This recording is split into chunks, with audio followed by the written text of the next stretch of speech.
Hello. In this video, we're gonna be seeing what are the different type of cloud.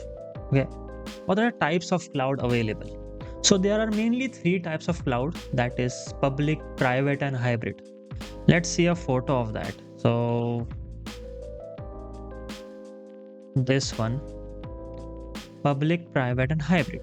Okay, now the difference between these are public cloud are accessible basically by everyone.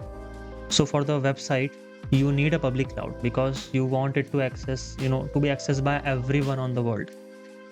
Okay.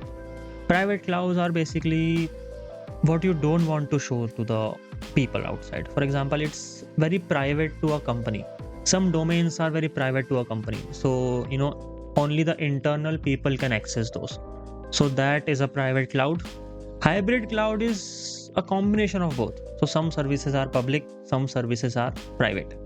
Okay, so that is it for the video. I wanted to make it a little shorter and explain you what are the type of cloud before moving ahead. That's it for this one, and I'll see you in the next one.